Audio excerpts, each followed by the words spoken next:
we'll forget the first 10 minutes against Italy. We weren't quite as sure-footed as we finished the game. We started off, David Beckham, Paul Scholes weren't as impressive as they were later on in the game. Gaz is back. This by way of an introduction. It's a World Cup rehearsal. The French are trying out various different things. This is to try and liven up the entrance, I think. Next question is, has it worked? Is it working? It's interesting to see Vieira back in there as well, Richard. Obviously, the French are playing against the English, but Vieira has had an exceptional season with Arsenal. So probably Jacquet is thinking that he'll understand what the middle of the field is going to be all about. And Vieira hasn't looked out of place now. A lot of people thought the hustle and the bustle might have sorted him out. But if anything, he's actually grown from strength to strength. He really is a strong character. See, the French have lined up there. Where are England? I think this is some pre-match humour as well, isn't there? I've had the pleasure of watching that chap, number 15, Thuram, a number of times this year, playing for Parma, Richard. Really is an exceptional defender. So he'll be one to look out for. Oh, boys look nice and relaxed there, don't they? I think they look lost. Where are they supposed to be? Oh, there they are. They're lined up now. We're about right. Well, that was different.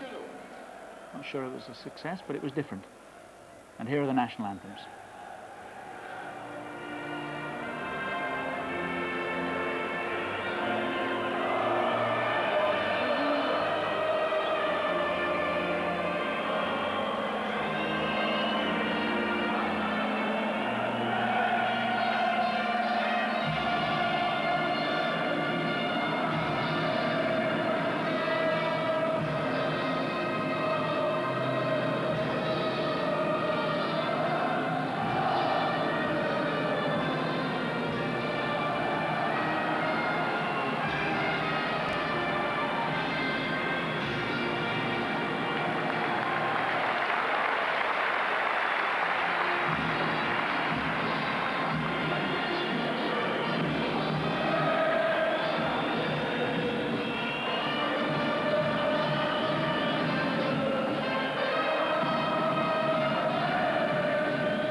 France against England then, as we join Trevor Francis and Martin Tyler.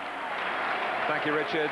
Good evening, everyone. England flew down here this morning from the Nantes region in high enough spirits already, and they're straight away into another major test. France ranked 4th in the world and on home soil. They've really freshened their side tonight.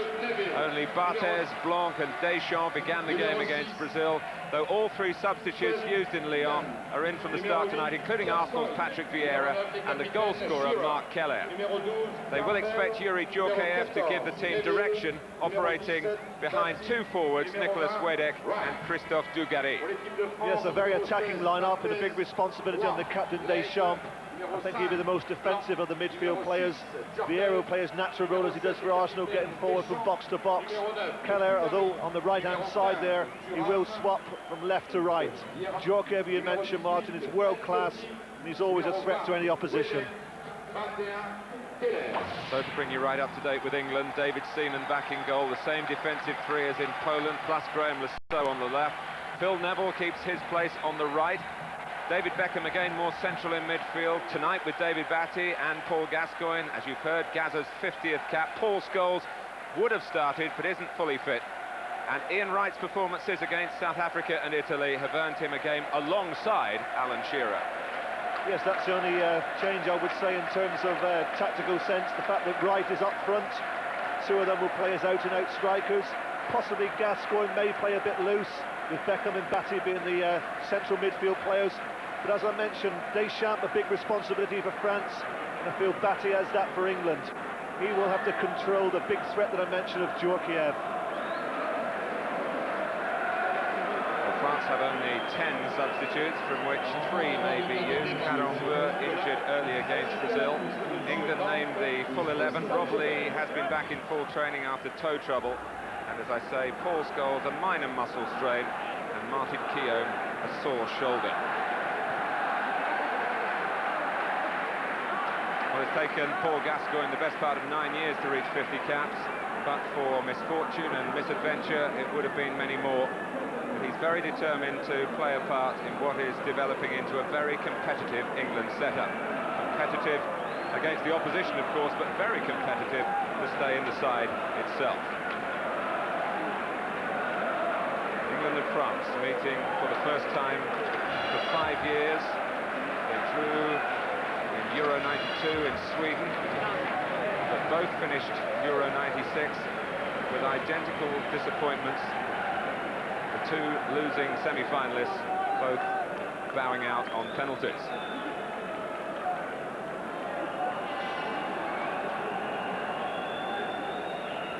England came and had a look at the pitch on the way from the airport to the team hotel around midday.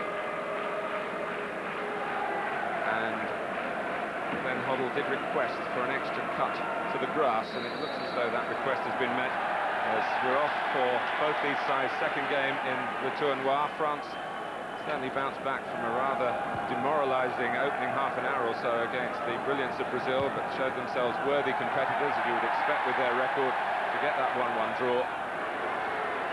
And you all know about what England did to Italy.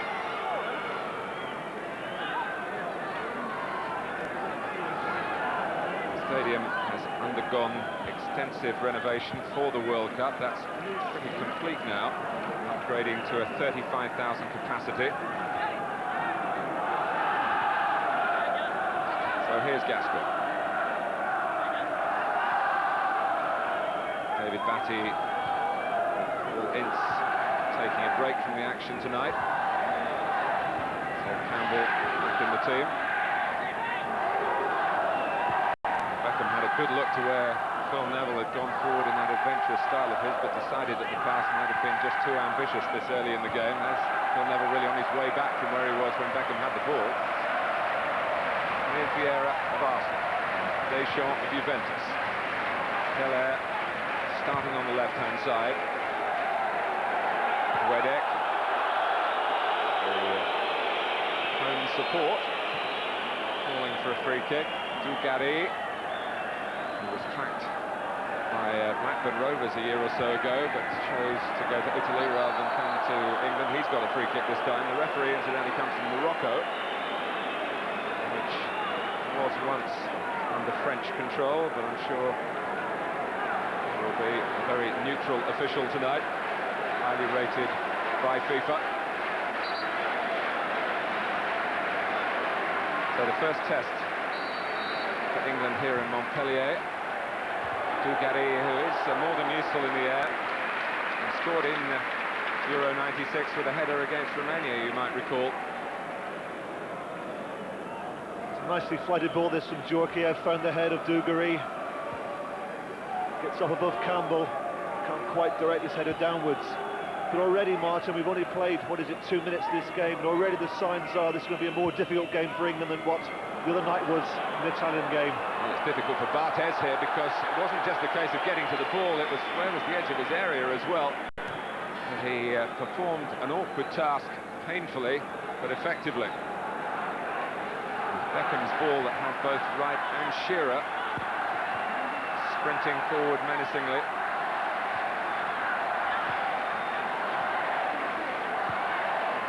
Barthez has dropped to his knees, still feeling the effects of the collision. Djorkaeff, unaware of his goalkeeper's need of a little breather. Yes, the trainer's just come to the side of the pitch, just asking Barthez if he needs treatment, but I think the signal is no, I think he'll be okay. Very, very touch and go, wasn't it, if he was in or outside the box? Certainly the right decision he made to come for it. I felt that perhaps Peruzzi was a little bit slow coming off his line when Wright got clear for the first goal, but on this occasion Barthez was very, very alert. Gascoigne.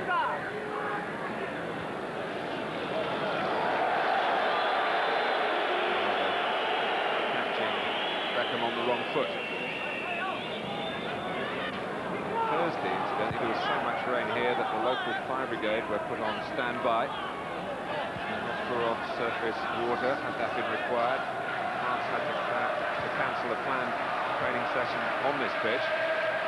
But thankfully, although it's remained cloudy, the rain has stopped. And it's a good surface for both these sides to try and produce a performance as well as a result. France very keen to do that. Their results have been excellent. And there's Lasso giving away a free kick. Bringing down Thuram. I just think it was sheer skill that actually beat the soul there from Thuram. Not a natural right back, as we've seen this season. He plays so often for Parma at the centre of defence. What a good season he's had in Serie A. An excellent player, one of the best I would say in Serie A. But tonight playing on the right-hand side as a fullback. Deschamps' forward ball skimming off the head of Southgate. Seaman concentrating on getting good distance to the clearance. Ian Wright knows the capabilities of his clubmate. So Wright and Shearer together. Twice they started under Graham Taylor. That was in '92. Once under Terry Venables in '94 when Wright was asked to play in a wider position and really didn't do himself justice, and then he wrote him off as an international after that game. But not Glenn Hoddle. He has a look at a possible partnership here that he can use. Well, that's a challenge you're going to see quite often tonight. The two of them very, very close together, as you'd expect. Djorkaeff and Batty. Dugarry. Turning too quickly for Sol Campbell's liking. Not played much this season, Dugarry, because of injury. Well, just like Lasso, who was beaten for sheer skill from Thuram. This occasion, it's Campbell. Little backflip from Dugarry, too clever for Campbell. Good situation this for Djorkaeff to exploit. David Seaman, well, he came and couldn't collect. There was no one, happily for England, attacking a deep free kick. Well, Patrick Vieira was the closest at the back post. Didn't really go to attack it.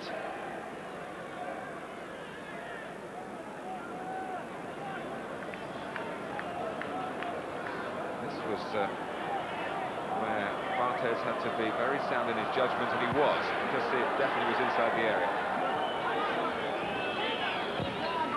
England got free up. Gascoigne with the two you'd expect further forward, but too eager.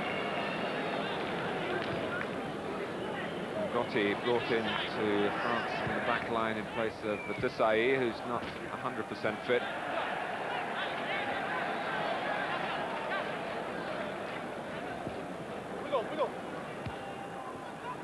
L'Aigle, another the Italian-based Frenchman, as is Deschamps.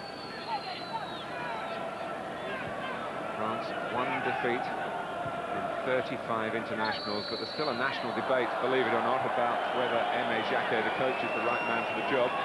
It's largely because they don't score sufficient quantities of goals to please the fans, and it is, by Jacquet's standards, a very attacking-looking French side tonight that England have got to deal with. This is the first free kick that England have had, committed a number of fouls themselves. It's a very, very competitive game for a friendly.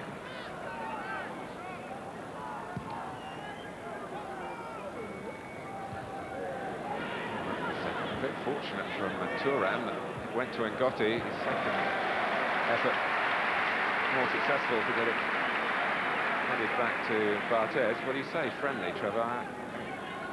The organisers of Le Turnoi would hope that they would induce competitive play. Certainly competitive France and Brazil, and maybe Italy, the one nation we've seen so far who didn't really set out to compete or couldn't match England's level of competition. They've been critical of some of the way the weight was thrown around. Dugarry slipping. Well, already there have been a number of challenges which resulted in a free kick. Just wondering how long the referee will continue to give free kicks. Can't be long before he brandishes the yellow card. Certainly a flurry of yellow cards in the second half of the night, wasn't there? They certainly were, and Glenn Hollis had strong words to his players. This is Patrick Vieira, who's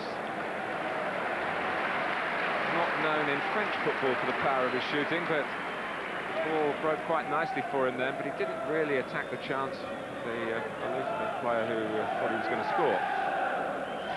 No, he was looking for the ball just to sit up a little bit more. Otherwise, it would have been a good opportunity to get the volley in on target. Won by Laurent Blanc, then Batty for England, Gascoigne. Kelly.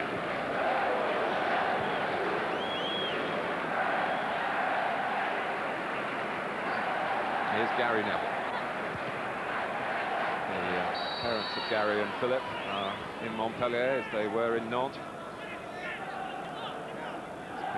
Enjoying this England adventure more than most.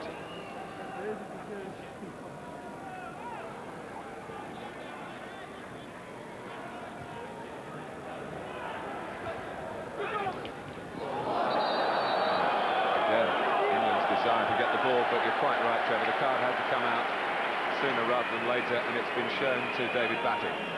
Well, I'm not really a betting man, Martin, but I think I've had a few quid on Batty being the first to go into the book. The tackle that he committed on Djorkaeff was very, very close to the mark. On this occasion, I think the referee, right, has given the yellow card for that challenge on Vieira.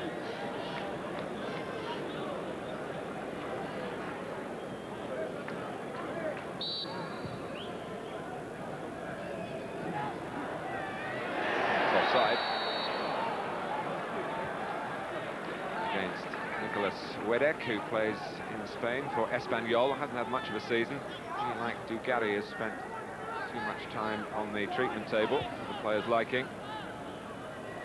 But they are looking for the right formula up front, the French, and an opportunity for the two in front of Djorkaeff to show what they can do. They played together in the French under-21 side before. Forward by Philip Neville. Two quickly for Beckham. Back pass wasn't really perfectly designed. Ngozi for Barthez.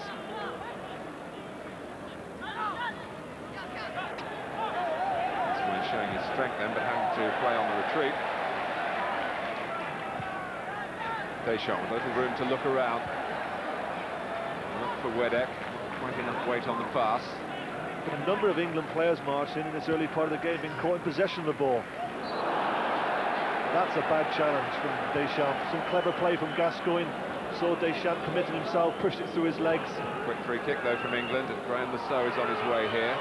Sheriff going to the far post. And right in the penalty area, but no one else there for England. Gascoigne waiting on the edge. Here he is. Right seen off by Blanc, but I must say, if England have been late once or twice with tackles, France guilty themselves. Look at this. And if he actually connected, Patrick Vieira, it was a very, very bad challenge. It's the sort of challenge that Vieira, I think he got 11 yellow cards, something like that, for Arsenal over the season. It was the weakest part of his otherwise very effective first year in English football. Actually, when the ball was thrown out, Gary Neville ran all of 50 yards to give Vieira a mouthful. It wasn't a very pleasant challenge, and I'm very surprised that the referee elected to allow it to go by. What's happening now? Is he booking Beckham?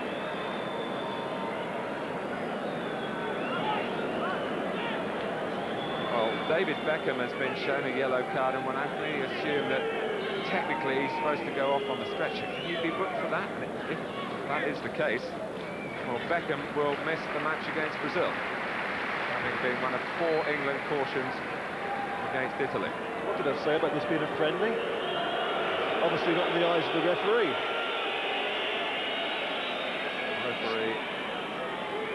That's ridiculous, Martin, isn't it? It's not entering into the spirit of the tournament, booking a player for that. It's a World Cup game, yes, but it's only a friendly tournament. Well, the fact is, Vieira should have been booked for the foul.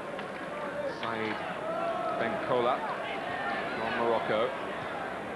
That's something of a reputation reputation in the international game for a brandisher of the cards.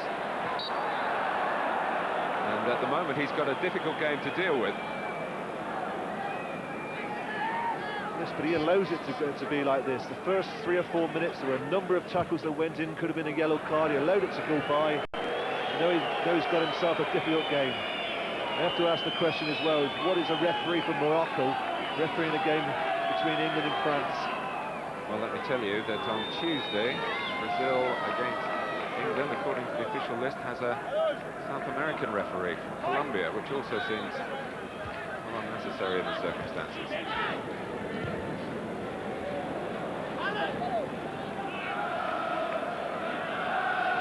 Here's Philip Neville.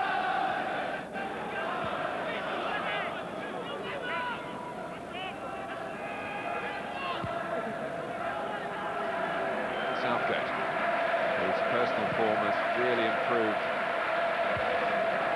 for England over the last 2 or 3 games. Campbell looking for Shearer. This was exemplary in Poland, 10 out of 10 for him in that game, 10 goals in the last 10 internationals as well.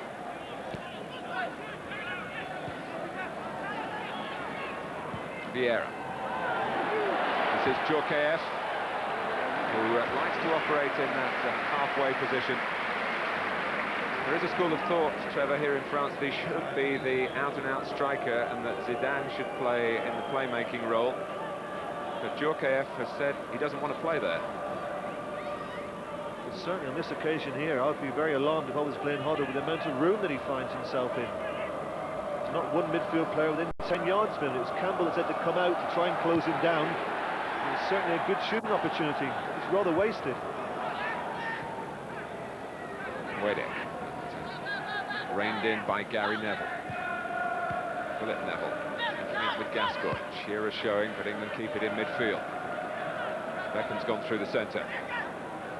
Gascoigne helped by Batty, right. And Graham was in a lot of space. Thuram got sucked into the centre, but he had the length of stride to get across. The pass wasn't perfect from England's point of view to get so going, but he was waiting and waiting when the ball came.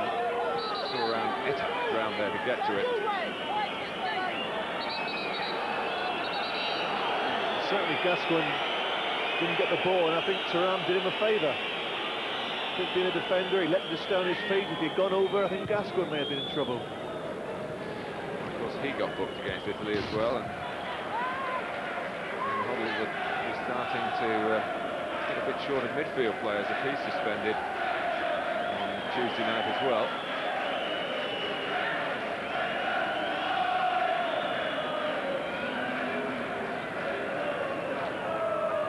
Southgate. Certainly in the French press there's been a lot of complimentary things written about England.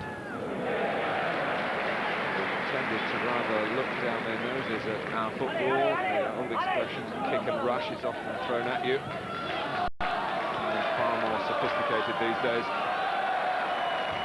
Ian Wright at the sharp end of things. Running a corner.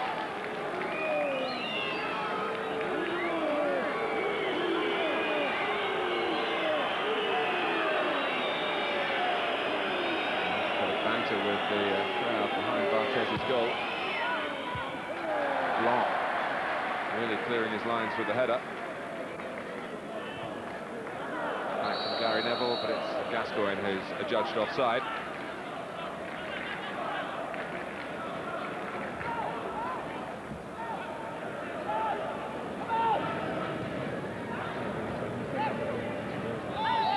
Well, if you're going to have a rehearsal for a World Cup, yes, determination should be part of it. It's a fine line between that and misapplied aggression. Gascoigne. Offside. Trevor, you played in '85 in a similar sort of tournament in Mexico with England go there the following year. Was it this sort of intensity in the tackling? Can I push your memory back that far? No, it wasn't. I remember the England-Italy game. I think possibly because of the conditions there, it was very, very hot. Wasn't a very, very high tempo game, not too many particularly aggressive challenges. But this game has started off in cool temperatures, which obviously suits players, and it is very, very competitive. I think France, being the home side, they want to give a good account of themselves in front of their own supporters. I think they've surprised England with the speed in which they've pressed the ball. I think the other night against Italy, England were allowed to play, they had plenty of possession, they weren't really closed down by the Italians, but certainly tonight, France are closing the ball down very, very quickly. Djorkaeff taking up a very good position again. The drop on Batty. This is Dugarry, and it had to be held cleanly by Seaman because Wedek was following in. There'd been any bits and pieces. This was possibly the best chance they've had so far. They've had 2 or 3 shots from outside the box. Free shot for Dugarry. You would expect that a player of his ability to have done better.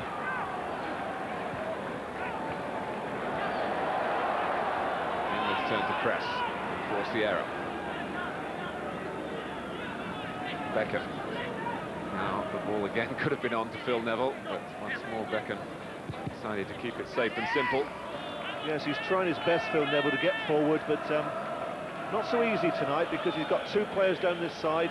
Obviously the French manager is aware of the threat of Phil Neville, so that's the reason I feel he's put Keller there. He's also got Legler just in behind him, so there are 2 players covering the runs of Neville. And so Shearer, spotted by Deschamps.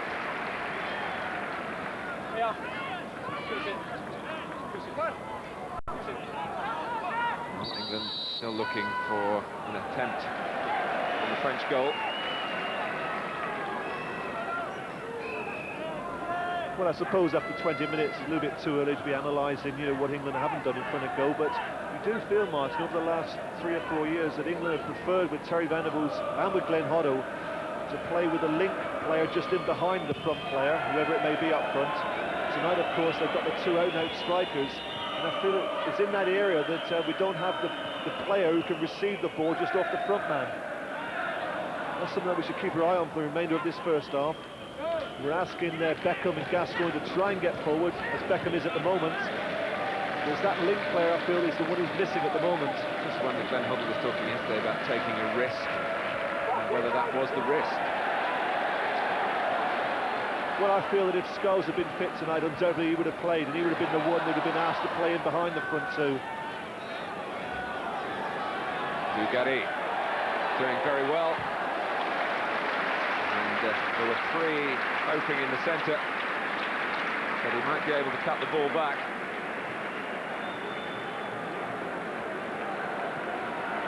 So England bring everyone back to defend the corner.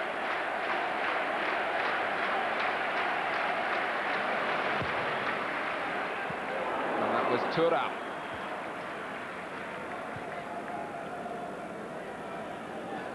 They are strong and powerful, France. Well, it's a corner we see so often on the continent, the one that swings away. Certainly Thuram attacked that ball, but couldn't quite get direction on the header. It's also, of course, a big test this tournament for Glenn Hoddle, pitting his wits against seasoned international coaches, much older men than him. Maldini, 65 years old, so is Brazil's Zagallo. Aimé Jacquet, his opponent tonight at 55, still 16 years the senior of England's head coach.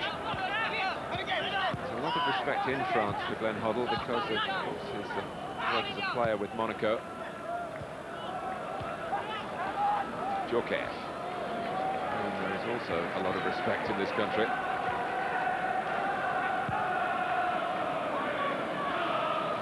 Southgate, a bit lucky that Deschamps slipped then. Allowed Batty to collect the ball. And that's France pushing up, and Ian Wright called offside. But for the absence of the linking player and the inclusion of Wright, to say that he's earned the right to have a game with Shearer, hasn't he, the way he's played against the South Africa and particularly Italy. Well, I would have thought he's done better than Glenn ever anticipated. He's obviously got a high regard for him. And here he is, Ian Wright, with a lot of space. He was trying to craft a pass there. Shearer makes sure the passes possible, but it was never going to put Alan Shearer directly into goal. And now the ball bounces back, hits Shearer again, and it's a goal kick. It's almost as if Ian Wright was a bit respectful to Alan Shearer then. In that position, you might think for Arsenal, he might have gone on a glory trail of his own. I think he actually chose the wrong option, Martin. He looked across the far side here and saw Shearer was clear, but if he had gone alone, he was one-on-one. That was a deep ball by Legler that took out Sol Campbell. Wedek trying to take it first time, and the shot wasn't hit cleanly, but it's deflected behind for the corner. Well, the look on Campbell's face, he was surprised the referee gave a corner here. Let's have a look for ourselves. Oh, there's no doubt about that. It's certainly a corner.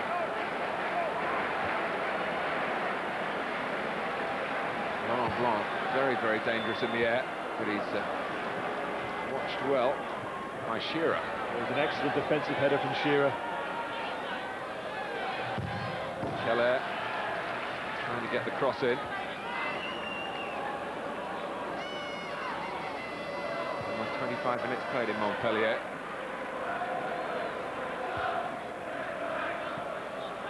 Keller. Vieira. Sensibly done, back to Legler. Oh, and Dugarry! Well, stronger contact then, and David Seaman might have found himself picking the ball out of the net. Well, I have to say, David Seaman's got away with that, but he was very, very lucky. This is a clever ball into the box, played on the volley. Causes England plenty of problems. There it is, it's Blanc who plays it in. This is where Seaman comes for it, realises he can't get there. He's almost embarrassed with a header that almost went through his legs. But England survive. Batty and Cyril Neville looking for some way to play it there. Philip Neville. The problem for Shearer and Wright was that France, who really pressed into an offside ploy against Brazil, were well up the pitch as a back line again. Yes, they're holding a reasonably high line, and they're able to do that because of the midfield boys who are pressing the ball so quickly. Another reason why Ian Wright was picked, Trevor. Space to run into might be there tonight. I think the reason Ian Wright was picked was because of the fact that he's played so well in the 2 games and scored 2 goals in 2 games. He's picked himself. Campbell. Shearer's gone offside this time.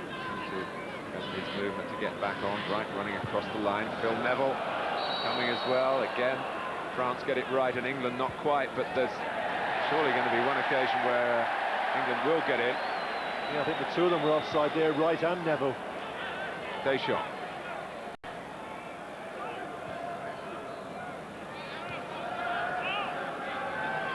Legler. Aimé Jacquet determined to use the majority of his squad in this tournament. Certainly a strong squad too, Martin, isn't it? We talk about England's strength and depth, but when you look at some of the players who he's omitted from this lineup tonight. Legler. Well, he is one of the junior members of the squad and looking to make an impression in the position that Lizarazu did so well in against Brazil. Yes, I don't think England mind too much. Legler shooting from all of 35 yards. There has to be something special from that distance to beat David Seaman.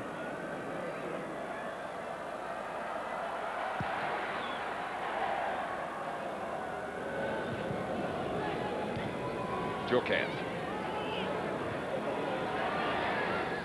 Southgate got it right. That wasn't easy to do. As if maybe the ball just got caught on the breeze. There is a feeling of rain in the air everywhere England have been recently. It's been wet and the players haven't minded that. It certainly helped in Poland on a very poor surface. But do anything to dampen the spirits and not. Goes Ngotti, who was the player who gave away the penalty in that European Cup Winners' Cup final recently, brings down Ronaldo. Cost Paris Saint-Germain his club the retaining of that trophy. And Ngotti had scored the winning goal the year before. Phil Neville, the long throw. Barthez, well, made up his mind it would be his.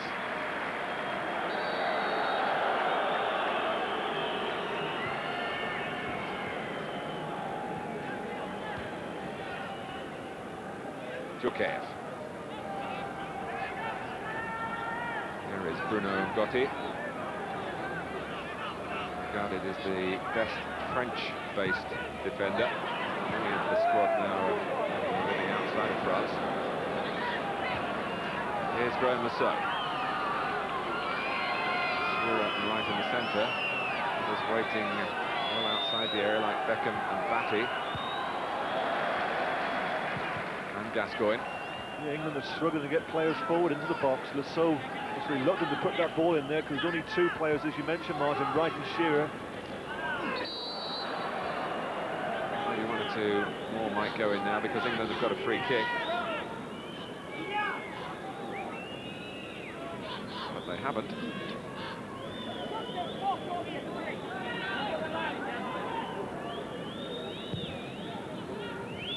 Shearer got the better of Blanc, but illegally, said the referee from Morocco, who was very close to judge the incident. Certainly not in Alan Shearer's opinion.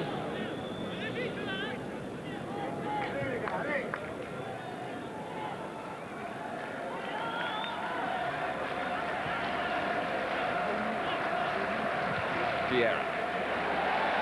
Been some good runs by Christophe Dugarry. But Sol Campbell saw him off that time.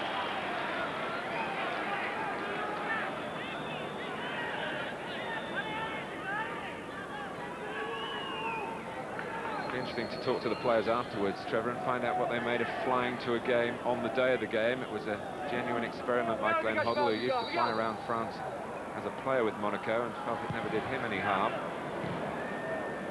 Yes, I spoke to one or two of the press this morning. They were trying to make something of it. Asked me if I'd ever flown on the day of the game. Certainly know that one or two in the Premiership back home do it on the day of the game quite regularly. Middlesbrough, one club that fly a lot. And I suppose the fact that England have been rather poor, I would say, in the first half an hour,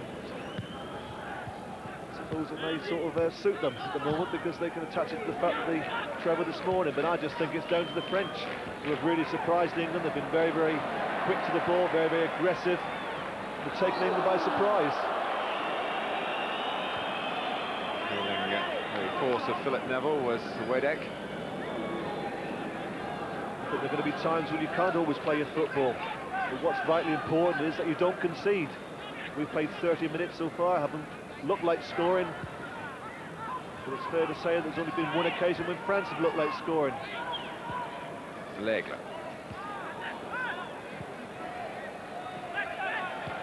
Vieira.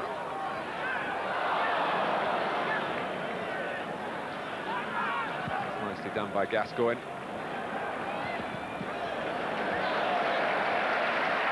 And Gotti just across in the nick of time. Excellent defending, wasn't it? Read the ball, played in behind into the channel where Wright wants it, quickly over, dispossessed Wright. Lovely dummy by Wedek. He's got the ball back from Djukev. But this is France's problem. It's often been said that if they had a world-class central striker, an Alan Shearer, a Ronaldo, I know they don't grow on trees, but they would be definite candidates to win the World Cup. Yeah, you're right, that was clever build-up play, but very good tackle from Gary Neville. Alan Shearer's got some space here, but not for long, not for long enough. And Gotti lost him, got him. I'll tell you, his speed of recovery is something else. He had to be quick there because that was an opportunity for Alan Shearer. And I think once again, Martin, the surprise in which they close the way in which they close that ball down is really surprising the England players. So quick and aggressive at closing it down. Wedek. To work it with Dugarry. Happy to play on the break.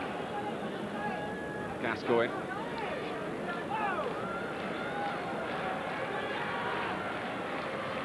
Right. Matty can win it back for England. Lasso.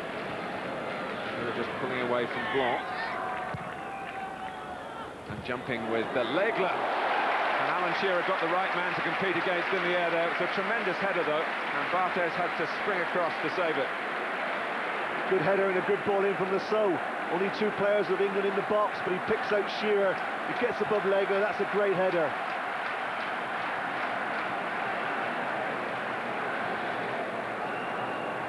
So some work for Barthez, and it's taken 34 minutes, but let's not forget that this is an away game. Most of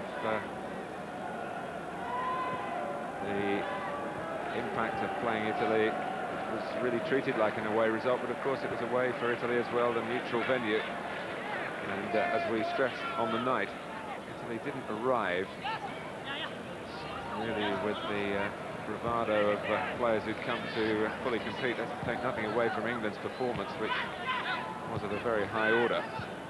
France certainly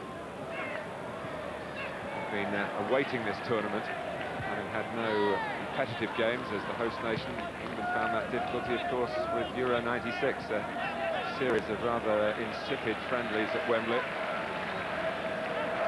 So they're enjoying the test of trying to win this tournament in their own country. But England have kept them at bay. We're 10 minutes away from half-time. Yeah, just referring back to the other night, it's goals that changed the course of the game, and Di Matteo had a good chance early on, failed to take it. Once Wright put us in the league, there was no holding us. Dugarry showing that danger in the air again, and it's not easy to outleap Sol Campbell. He did so. So the threat before came from Lasseau with a cross on the left-hand side. On this occasion, it's also on France's left-hand side from Legler. Good leap from Dugarry, can't get it on target. Gascoigne after a good challenge by Beckham. Oh, I really should have played Lasseau in. He was completely freed on the left-hand side. Gascoigne decided to go alone. Obviously didn't see Lasseau. Trevor, there was talk in Nantes after the game, and Gascoigne was only on for a few minutes, so we must be fair to him in that respect, but when he was on, that England's pace through midfield slowed down the use of the ball. I'm not talking about his own personal pace, but taking more touches than England had been doing in that department. Did you subscribe to that view? Just leave it there for a second. Once again, the ball is stopped by the French midfield players there. He wasn't on long enough, Martin, to really make any assessment. I think the game was already won. The only notable thing I suppose he did in that period was going into the book, but I don't think it was the time for judging a player with 15 minutes left. Given away by Lasseau. The whole structure of the side was different, wasn't it, the other night? You saw right up front, the 2 players, Sheringham and Scholes, continually coming back, getting the ball, looking to feet.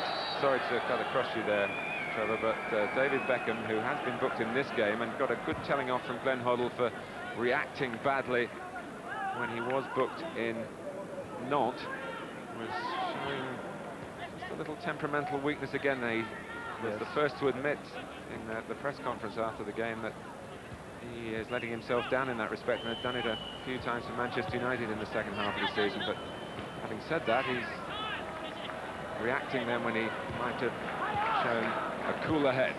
He shouldn't have reacted there, but Dugarry was the culprit. The referee's got to get hold of that. He's pulled his shirt, did a little kick at him across his waist. The referee's got to spot that and book him.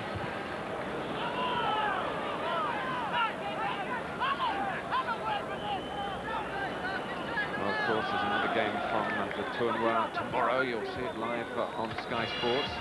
Back in Lyon, Brazil again against Italy.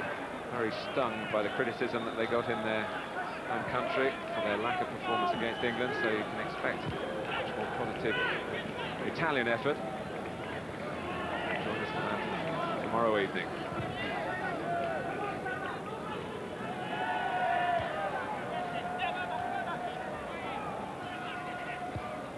Deschamps. And again. Both sides finding it hard to pick out the front players at the moment.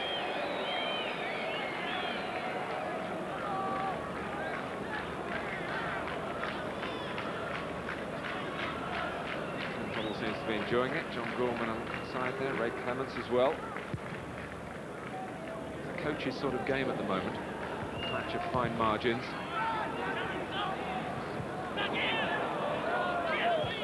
So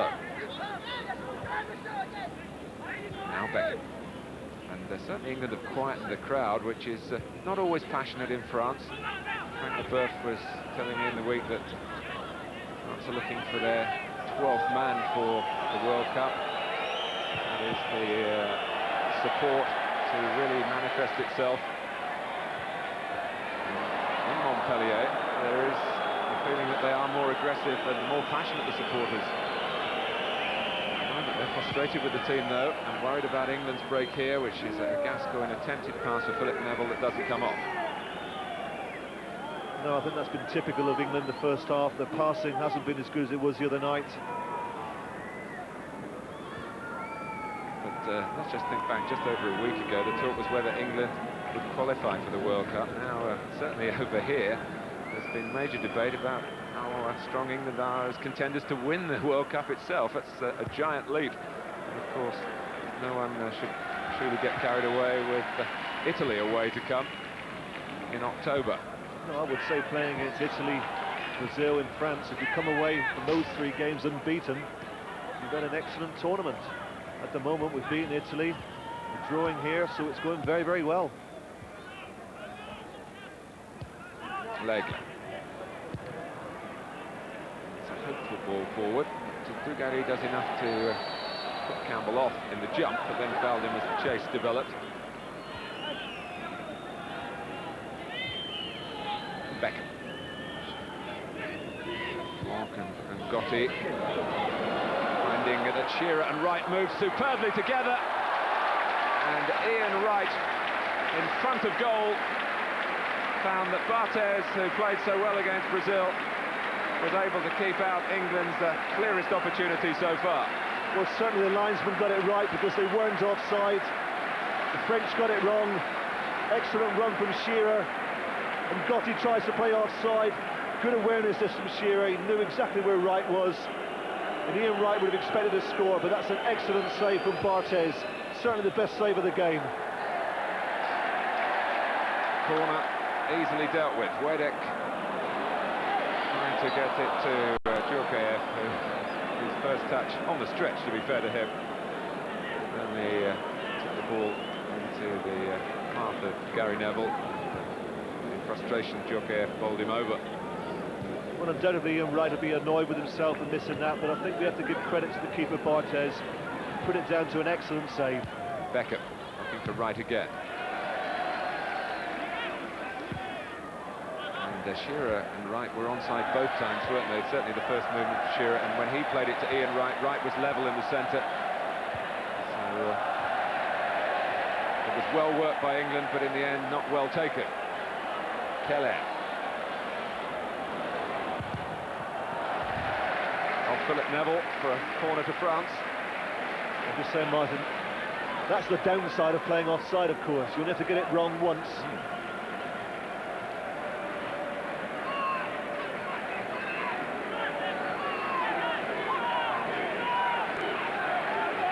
Agitation there from Campbell. He's had some problems with Dugarry.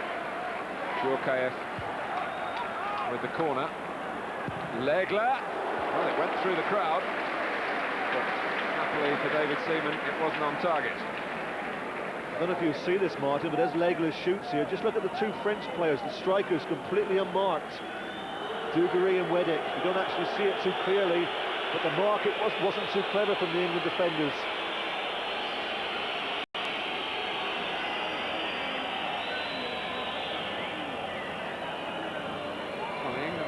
Complaining, and we understand it's about the ball itself that they feel is on the flat side. Almost flattened then. Shearer by Vieira, who's got away with 2 or 3 robust challenges to be kind to him.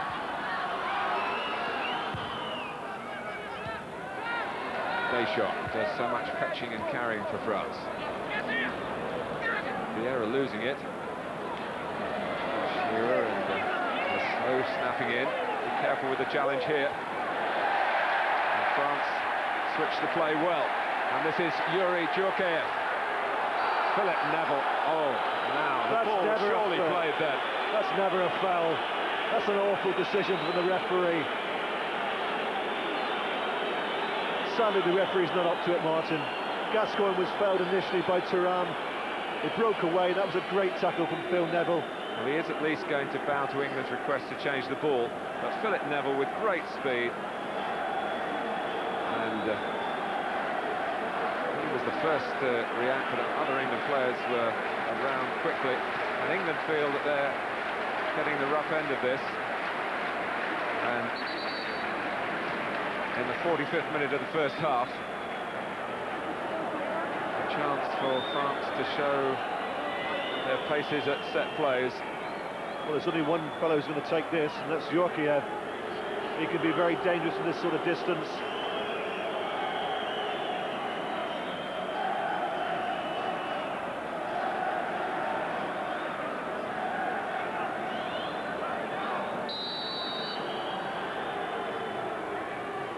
Here is Djorkaeff. And the flick came from Wadek. Seaman was stranded. Once again, Martin, the mark in there was awful. How can Wadek be that free in his 6-yard box? He really should have scored. L'Aigle. And France unable to sustain the pressure. And England, at the end of it, not punished by what we all felt was a refereeing mistake in awarding this free kick. Just look at Wadek, completely free. That's clever play, that from Djorkaeff. I don't think he went for goal there. He actually spotted him in that position. Plays it in with his right foot. And he could be in that position because Gary Neville was guarding the post. And that was intelligent work all round from the French players. But again, and their fans will be furious, it lacked the finish. But here's Wadek, but he's 1 against 3. And Sol Campbell got it back to Seaman.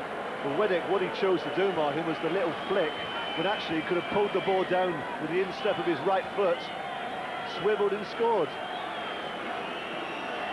Graham Lasso needs attention, and Deschamps recognised that and sportingly put the ball out. Well, Lasso came off at half-time, of course, in the last game. He's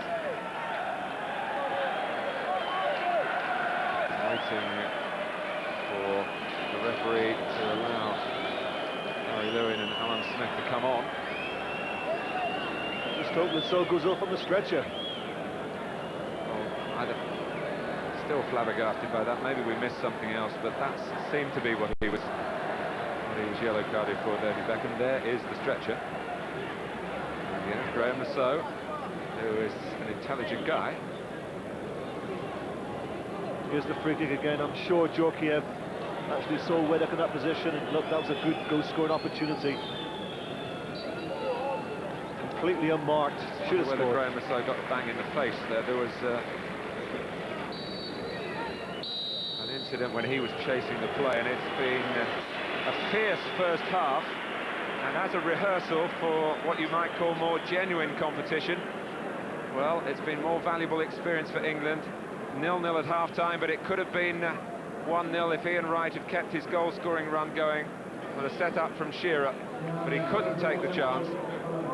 David Seaman saved from Dugarry's header, and France have huffed and puffed without really threatening to break through. 0-0 at Montpellier at the break. And there's a feeling that Paul Ince might be about to join the action.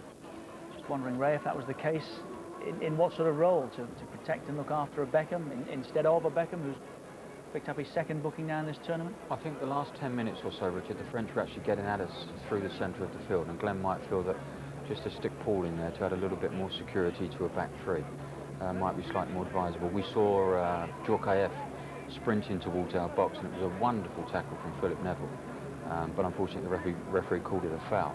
But they got through on 2 or 3 of those occasions, and I think Glenn might be a bit worried that the centre of the field isn't that secure at the moment. Have another look at Batty and Ince then, Barry. Would that be the idea? They were outstanding in Poland, weren't they? Yeah, they're very solid. Away fixes, you do well to get past them too. Whether they offer the same kind of options going forward, I don't think that's the case, but priority here, like we said before the game, is not to get beaten. If France is stepping it up a notch or two and and Glenn feels as if they're threatening our back three, then this is the right move. As you said, Ray, you're looking at it from a professional viewpoint. If you are sitting at home, you want to see a little bit more from England at this point, don't you? Yes, you do. You want to see us attack more and have more opportunities on goal. But you're quite right in saying that we do look at it from a professional point of view, and we would say it's a very good result at the moment for us. But we want to see us attack a little bit more. I'd like to see us get on the ball a bit more. We were excellent against the Italians in doing that, and I'm sure if we do it here, we can be as good as we were the other night. This is a great pass here from David Beckham. Not often you see David use his left foot, but he picks out Alan Shearer wonderfully well there. Great awareness from Alan into Ian Wright. But that man Barthez again. That was the kind of area where Ian Wright got his goal the other night, from the scores pass, the inside left channel. We're joining our colleagues in France for coverage, which is what we're watching at the current time. An opportunity for the French when missing just before the interval. Not quite sure where these are being played to, these replays, Ray, but there's the opportunity for Ian Wright one more time. Great movement off the ball initially from Alan Shearer. He took LeBlanc into the centre of the field and then span him and got round the back of him. But it was a good move all round. And inches on by the looks of it, we think, for David Batty. We can get that confirmed as we rejoin Trevor Francis and Martin Tyler. Yes, Richard, I can confirm that Paul Ince is on for David Batty. It's two under the threat of a yellow card from the opening game. And France under threat, a bad back pass, Ian Wright. And he comes back from Lasso. This is Philip Neville. And England almost presented with a perfect start to the second half. Good Wright hurried situation. his effort.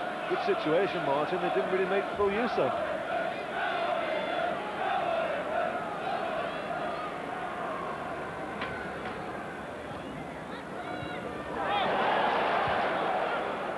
Good play in a creative sense that time by Shearer. Possibly handball by Phil Neville, and the referee has spotted that. The linesman there, Martin, was stood 2 yards away as Phil Neville handled that ball. He didn't raise his flag. It's certainly a good start for England on the front foot. Not more positive than what they were in the first half. It is 48 years since England have beaten France in France. There have been 3 matches in that time, but the French have won all 3 of them. The most recent in this country was in 1984. Bobby Robson's England. That was the French team that went on later that year to become European champions, so there wasn't too much disgrace in that 2-0 defeat in the Parc des Princes. Wedek. Straight away from Dugarry. Gary now.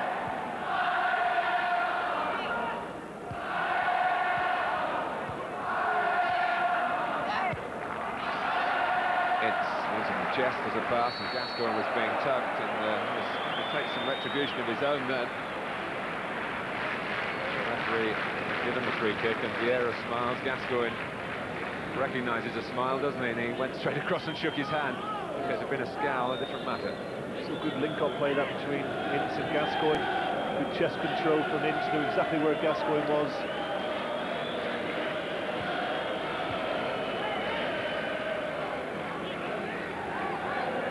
Gary Neville. Ian Wright busy further forward for England. To area covered by Ngotti. Behind Laurent Blanc, dealt with Shearer. Dugarry, he deflects it to the left then. Djorkaeff would have been in a very threatening position. Yes, you're right. Neville chose to go and try and head the ball, but didn't really get near it. If Dugarry had got the header, Djorkaeff would have been in a lot of space. Well, we talked about Keller operating on both sides, and he's going to at least start the second half on the right, having played on the left in the first half. Deschamps. Yes, and it's no coincidence that the initial good start that England made in the second half came down our right-hand side. They Phil Neville the chance to get forward. He's only got one player to attack now rather than the two that he had in the first half. Keller doing some attacking of his own. And Lasso saying he played the ball. Referee saying otherwise and showing the card to Lasso. Trevor. Well, I didn't think he did get the ball, but we'll see there. Well, you can't make your mind up on that. Certainly Lasso was very unhappy about it, even more so now, having got in the book.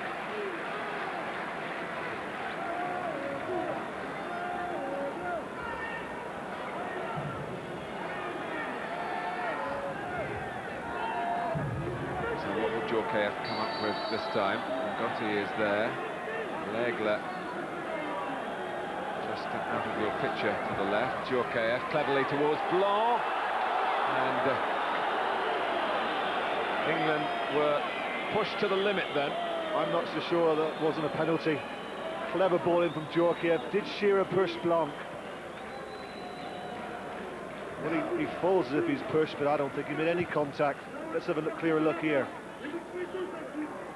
Oh, he's looking for the penalty. He is. Laurent Blanc was beaten by just the height. It was a very good attempt to find him. Could have been in trouble though if the ball had been played exactly as Djorkaeff wanted to be played. As Blanc got the run on Shearer. Now Djorkaeff. By Southgate. And Deschamps, really the defensive-minded of the French midfield, allowing Djorkaeff a platform between them and the two up front, Dugarry and Wedek.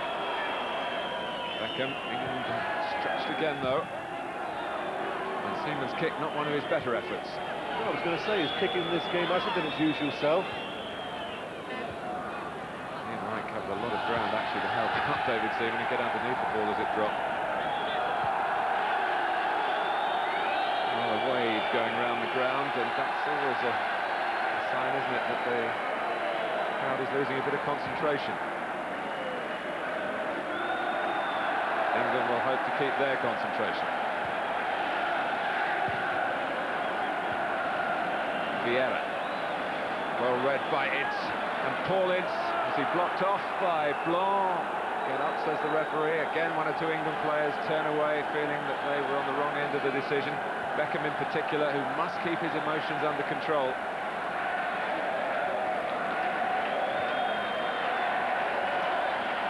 Thuram. Vieira. Djorkaeff. Wedek able to turn, but not that amount of time to settle. L'Aigle just got the ball as Ian Wright was trying to take it away at pace. Keller, who's gone back to the left-hand side. Probably, Trevor. Concerned himself with Phil Neville now. He's coming back to the right again.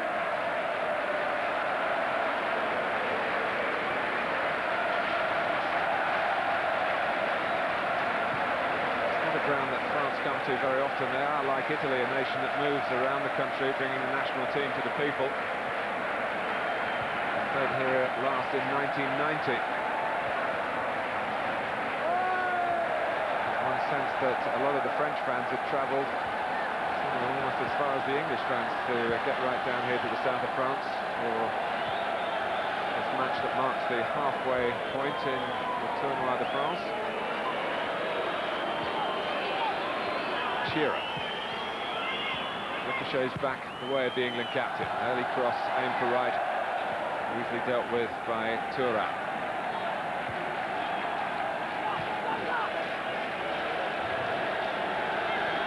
Djorkaeff. Vieira.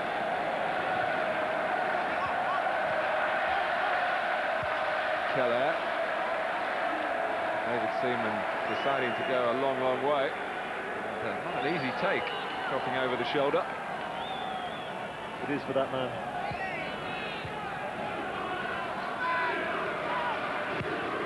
Beckham.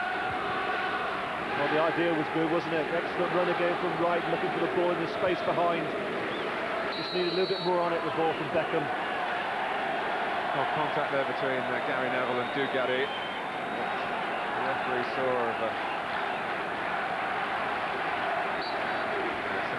pressure, really. Not too daunting, but Dugarry has earned his side a free kick. Yeah, and it's free kicks that have presented the biggest problem for England. Once again, Yuri Djorkaeff to take charge of it. And Sol Campbell to stoop to steer it at least a few yards away. Vieira might have got a free kick that time, but the referee says no. As he looked to take on Southgate, the Arsenal man. What a French team Arsenal have become now, with a couple of more signings by Arsene Wenger. 5 Frenchmen, I think, at Highbury next season. And still a few more weeks for the manager to maybe even add to that.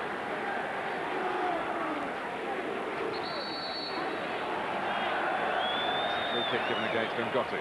Free kick to England, which Gascoigne takes short to Ince. Phil Neville. Becker. Now Ince. Not so easy for England to keep possession the way they did against Italy, but they've put some passes together this time. Blanc, that was a bit sloppy. And Shearer at least seized on it, and although he didn't hit the shot hard and true, he's got a corner. No, he was a bit fortunate to get the corner, really, because he was quickly onto it. A mistake from Blanc. Tries to shoot, taken him by surprise, doesn't get hold of it, but he wins the corner.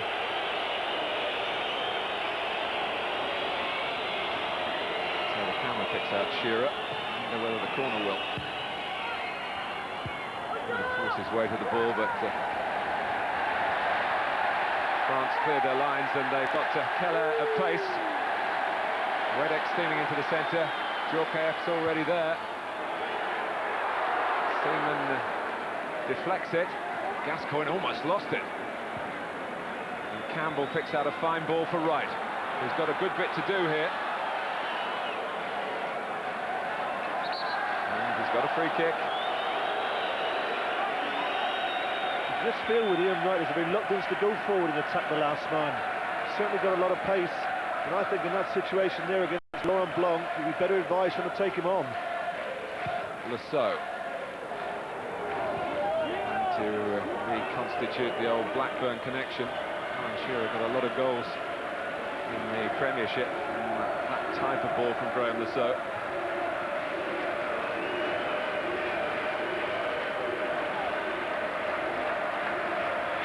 Seaman elects to come in catch. He's put under pressure there. Could have been a foul by Djorkaeff. Certainly Gascoigne should have cleared his lines here. He actually loses it in his own penalty box. For me, that's a free kick.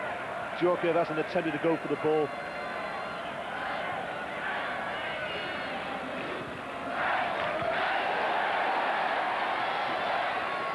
Wedek. And a corner for France. Djorkaeff in a hurry to take it. Laurent Blanc has strode forward. Goes short to Dugarry. Djorkaeff. Vieira coming right round the back. The assistant referee saying that the ball had gone out.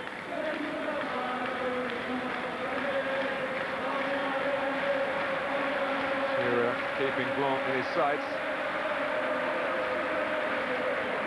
There was a bit more contact maybe that time than in the earlier incident.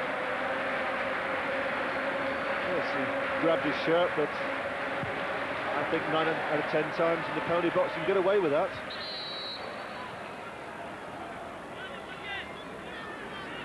Well, England's patience being tested to the full by the officiating tonight. A referee who is fluent in French, but I understand rather faltering in English.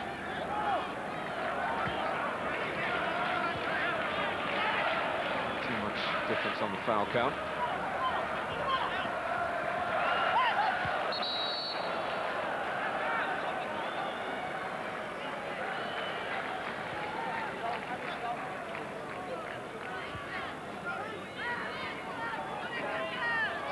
Towards the hour mark. It's been a test of England defensively, as I'm sure Glenn Hoddle expected. He would have hoped for more creative play. And that was a pass that maybe actually had right offside.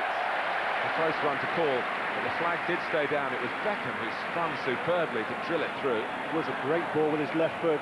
You're right, Martin. Right was a yard offside, but I think the pass surprised the French defence as it surprised the linesman. That's why he didn't flag for offside. There's a corner. A gesture from Gary Neville. Knowing him, he would be annoyed with himself rather than David Seaman for being able to do the ball. It really flew off the elder Neville. So a corner for France. And Djorkaeff.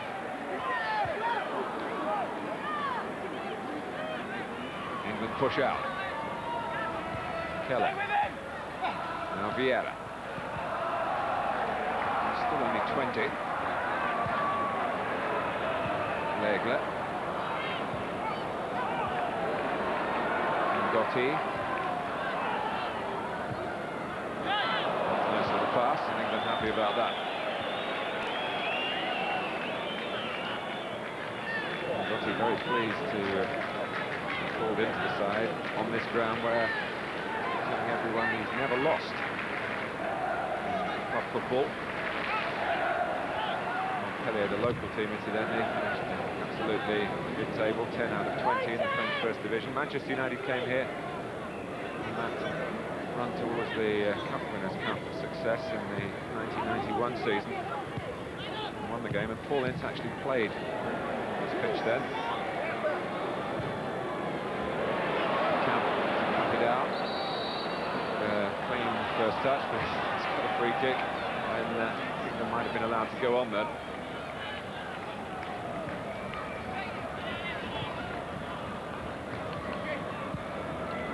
Attention sur côté, attention sur côté. Sitting down in a relaxed fashion now, the England head coach. Beckham trying to find Shearer.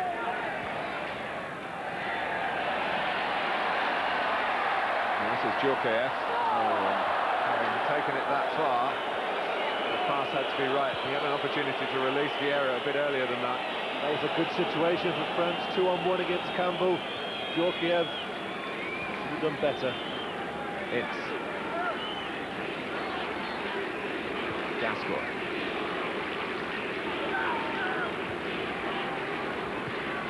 And again. Phil Neville always wanting to push on down that right-hand side when the situation dictates. Shearer. Barthez knew where his left-hand post was. Barthez wouldn't probably have played in this tournament, but for the recent ban to the #1 Lamar. Jacquet denied his services. Lamar failed a drugs test and has a suspension the like of which Barthez had to serve himself last season. Bit of movement, Martin, on the French dugout, not unexpected. Dugarry! What a try!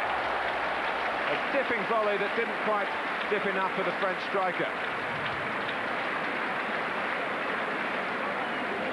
Well, certainly that was unexpected too. Waste no time here, falls to him on the volley. Once again, that element of surprise. Could have dipped in.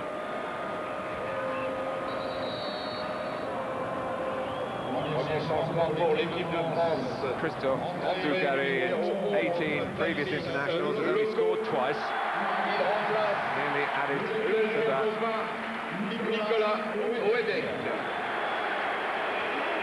Wedek goes off. Patrice Loco. That's his first taste of the Turnoi. Loco also of Paris Saint-Germain, who of course beat Liverpool in that semi-final of the Cup Winners' Cup, just at the two legs. Thuram. So Aimé Jacquet again exploring his options up front. The Wedek-Dugarry combination not bringing a goal. Thuram.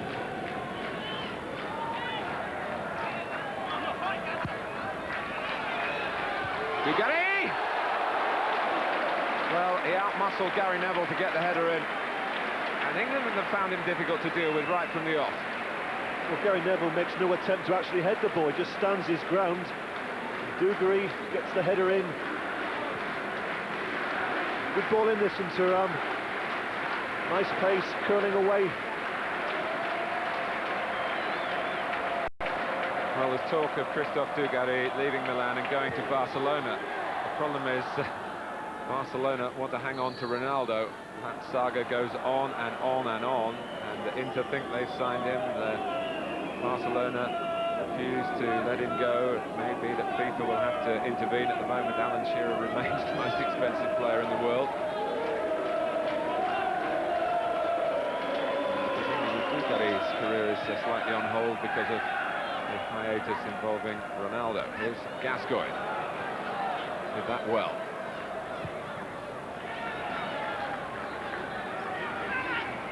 Phil Neville. Beckham. France working hard to make it difficult for England to provide the right sort of penetrating passes from midfield. Ince. Oh, and Thuram just got to that, to the disappointment of Shearer, who was all alone behind him and onside. Beckham again. It's over Thuram this time, and Shearer got to it, and once more Barthez comes up with a top-class save. What a fantastic ball in that was with Beckham. He drives this to perfection onto the head of Shearer. Thuram can't get it. And really, we expected Shearer to score with that. It is a good save. We've come to expect these sort of balls nesting in the back of the net. It's a good chance. As we look at that again, Paul Ince has given the ball away in England's midfield, and it looked as though France would really benefit from that. But England rallied round, and now I hoped that Shearer was onside, but he's not. And England looking for a goal if they were to win here tonight. And a draw against Brazil in Paris would win the competition. Van Hoddle and his players. Well, he head-to-head it back across the goal, didn't he, to the far post. Fortunately, he got it too central and allowed Barthez to make the save.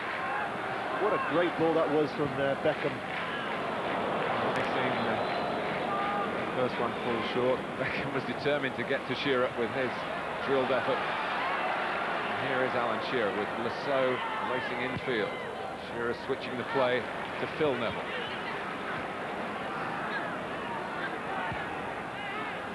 To Gascoigne, and get free. Let's get back to stop Dugarry getting possession for France.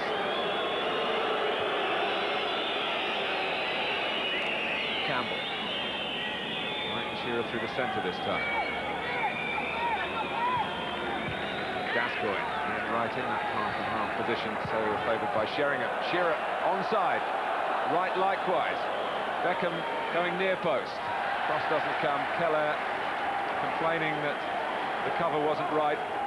Good little spell this for England, the best of the game, stringing some good passes together. That was a good opportunity again.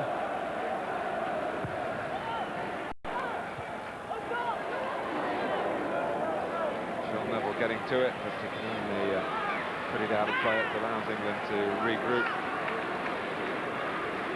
Now getting Campbell, who's gone up for the corner. Okay.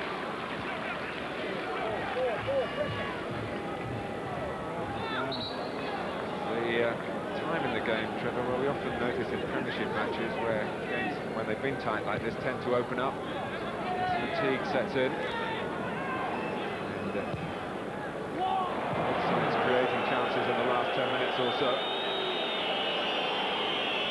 Right. So just hope we don't overcommit. Because that's the danger. It's so quick, France on the counter-attack.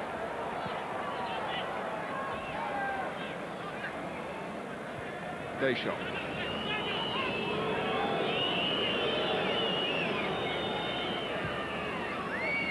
Thuram.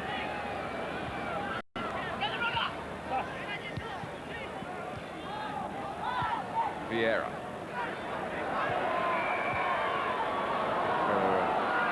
Give and go maybe off the front man there. Deschamps, when he played it, actually stayed where he was.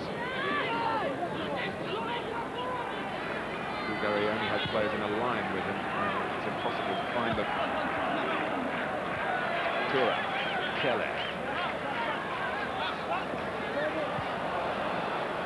Now Vieira.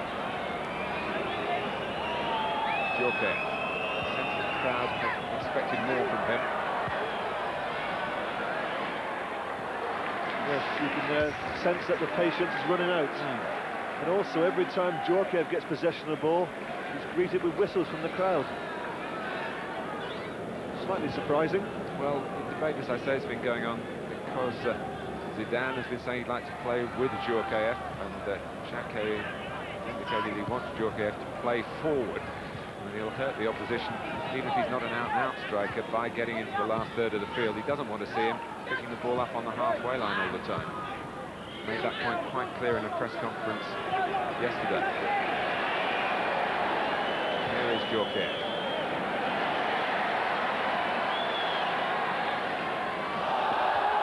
Sending Keller on a scamper, and you have to say that's an unnecessary free kick to concede for Sol Campbell. Yes, and it was a free kick. Deep into the corner flag. Well, he was looking for it, wasn't he? The faintest of touches, he over-exaggerated, wins a free kick. And he certainly wasn't in that position. It was much nearer to the corner flag. And Lasso trying to tell the referee. Now Lasso has been booked, so he can't continue this debate for any length of time at all, and it's going to be taken from the wrong position by Djorkaeff. Southgate's header. Legler! It was a great shot, and David Seaman showed why he is England's #1. Was a good save. But great connection from Legler on the volley with his left foot. Certainly was going in. Seaman watches it all the way. England had to watch the corner all the way as Vieira came in at the far post. Complaints that there was a push. But Legler couldn't have hit it better, really. Well, this time we'll see it, and it is a good save from Seaman. Punches it over with his right hand.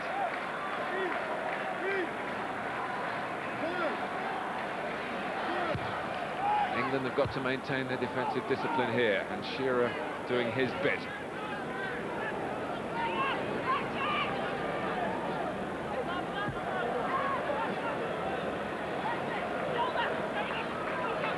There is Zidane, who was very, very weary, he said, after the Brazil game. The effects at the end of the season with Juventus, his club, and of course the bitter disappointment of losing the European Cup final to Borussia Dortmund.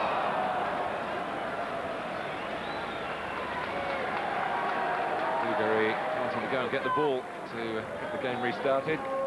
Time really where you might be thinking about man of the match. And this is the number 0891 111101. Let's return to the discussion about Djorkaeff. I think it's been a problem also for Roy Hodgson this season, Martin, at Inter Milan, knowing exactly where to play him. Do you play him off the front striker? Do you play him behind the front two? It's very, very difficult getting a team shape. As good a player as he is very, very talented. But the shape of the team is so important. I think it's been a problem for Roy all season.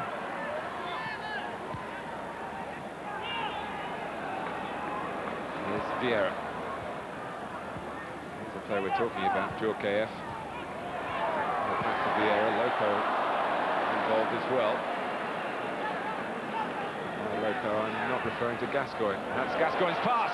It's a super pass for David Beckham. In right, to his right, Beckham has the shot.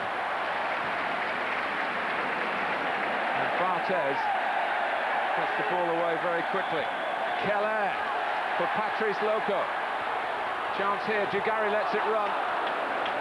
There was actually no one who was going to benefit from that for France, but Ince wasn't to know that. Well, there were chances there at both ends within the space of 30 seconds. And undoubtedly the best chance fell to David Beckham, who wasn't really positive enough. Good run from Loco, good pullback, but no colleague to finish it off.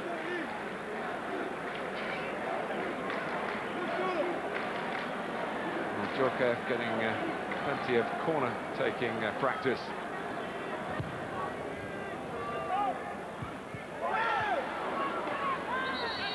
was knocked down by Vieira. The whistle's gone in England's favour.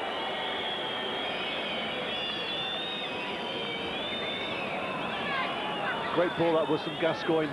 Excellent time run from Beckham, beat the offside trap. But he's in two minds, he thinks about it.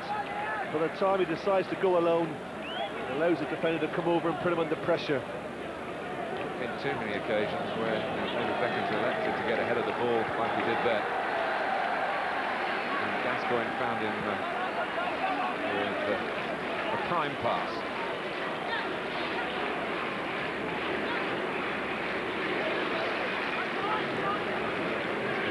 Gascoigne what's going to befall him next, because he got injured so early in Poland last Saturday, and then had been hurt so late against South Africa in England's previous game, gave a new meaning to the term injury time, the time in which he was injured, 93rd minute.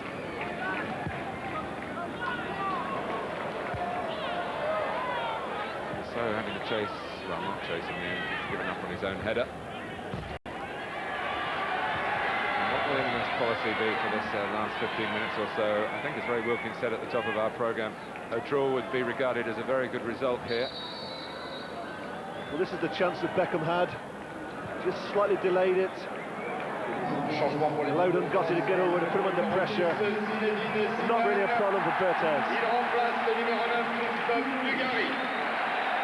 Well, the substitution is for France, and there was a worrying moment for Alan Shearer, because the number 9 board, the light went up on the board, and it is Dugarry, the French number 9, who's going off. And on comes Zidane to play with Djorkaeff, and David Beckham is being replaced with 15 minutes to go. England do make their change. Rob Lee, who's been doing so well on his return to the international setup, scored against South Africa, set up Teddy Sheringham late on for England's second in Poland, but in that game, quite a crunching blow on a toe kept him out of contention for the game against Italy. He's fine again and delighted to be in the fray again.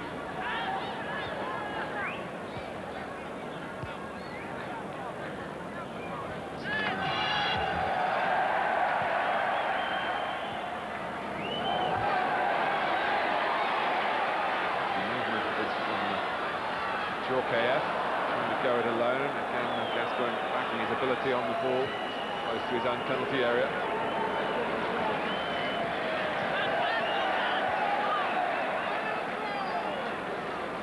The outcome was a throw to France.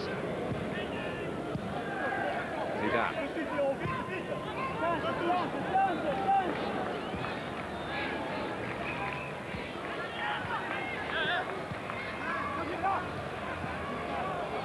Here's Vieira.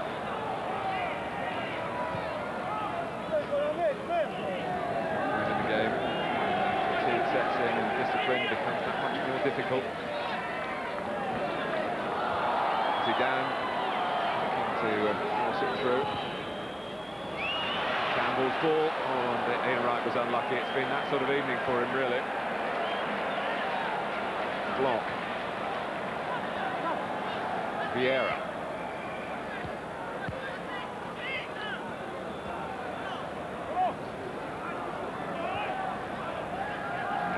Zinedine Zidane looking for Djorkaeff. She went through to Loco. So with Zidane on, Djorkaeff will be has to be at least a supporting striker to Patrice Loco. Oh, he was unlucky there, Robert Lee.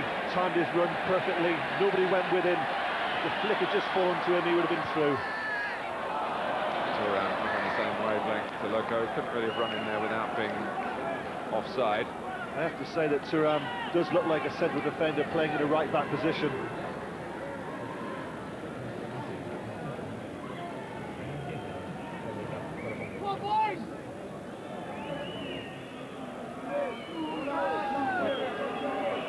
Lee and Ince being brought on.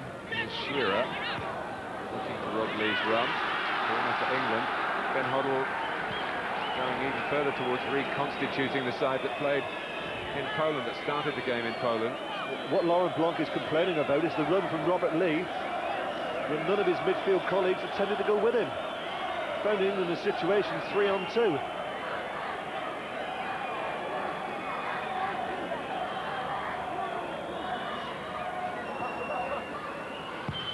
So taking the corner, Barthez, he doesn't look the biggest of goalkeepers, certainly has an athletic spring. Produced the catch. Zidane. That's Paulitz, timing the tackle very well indeed. Legler produced that stunning shot. Stretched Seaman so much. Lee.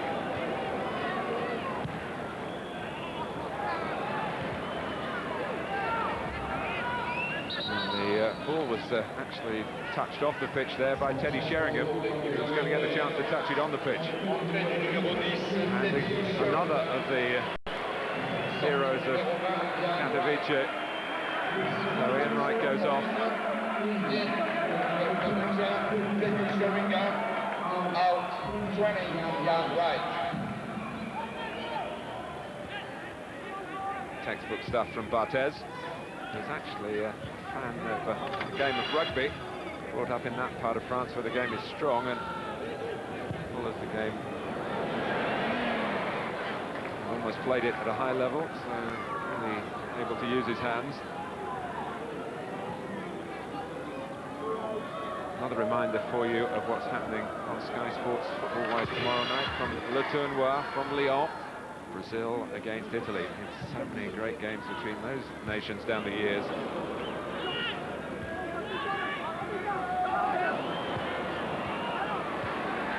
Sheringham. Well, Trevor, do you feel that taking Ian Wright off, that it's just a case of Wright being tired, or Van Hoddle wants to get back to the type of player that Sheringham is and Wright isn't? We'll see that in the next game, Martin. I think that undoubtedly England, in my opinion, are better with the striker just off the front.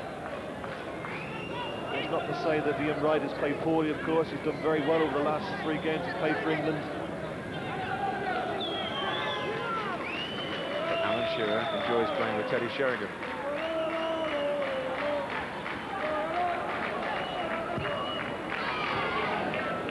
Sheringham doing enough not to get to the ball himself, but it came off the defender who was marking him. More progress for England.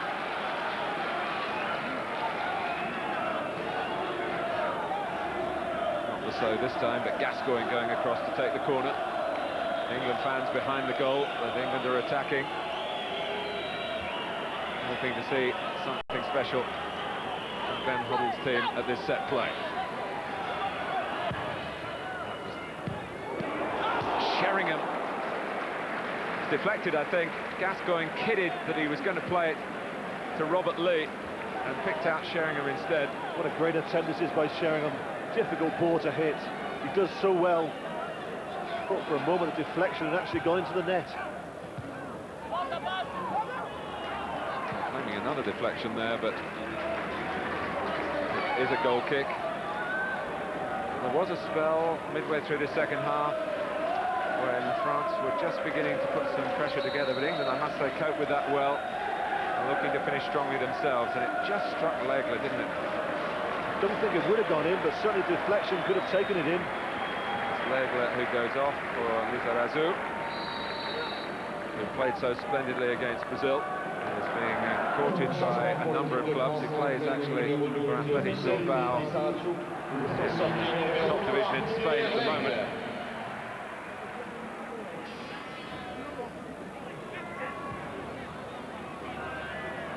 Phil Neville.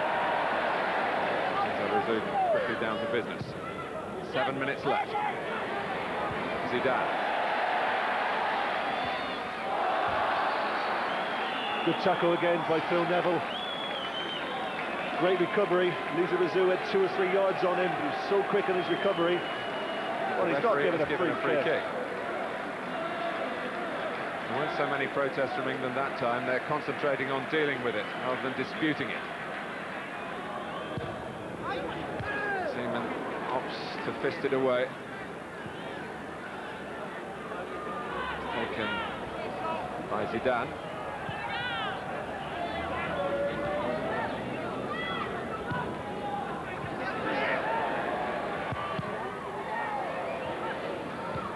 Blanc. Vieira. Well, that would have been something to crow about back at Highbury if that had flown into the top corner. David Seaman, they're just having a little complaint. I think the complaint's about over the far side when Zidane got it too easy possession. Inst as well there, comes out quickly, closes down Vieira.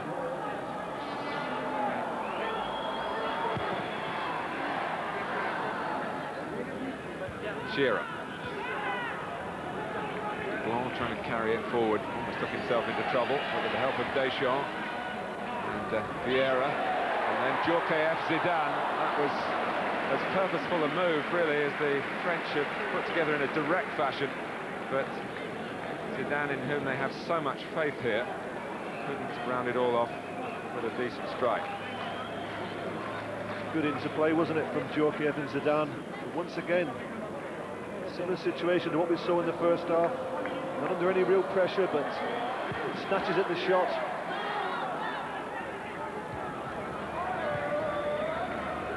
Lizarazu.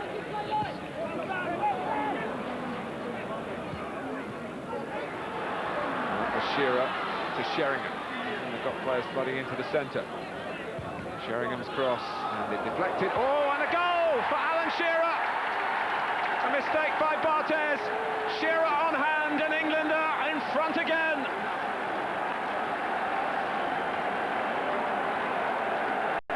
Well, the captain stands tall and proud. Sheringham, inevitably, it seems, when the two are in tandem, had a part in it. But the goalkeeper spilt it, and Shearer scores. Well, the goalkeeper should be locked up. Dreadful goalkeeping, but it's only what England deserved in the second half. They've been the better side. Give credit to Shearer. He doesn't give it off. He's on the spot. He reacts quickest to the mistake. Similar go to what France scored against Brazil. On that occasion, it was Keller reacted quicker than anybody else. On this occasion, it's the costliest player in world football, Alan Shearer, who hopefully has got the winning goal for England. Here's Zidane. Lizarazu. Oh, so misjudged that. Kept in play by Keller. Well, 3.5 minutes to go. Here's Sheringham. Zidane. Vieira. Now Keller. France, 16 home games unbeaten, going into tonight's encounter with Ben Hoddle's England.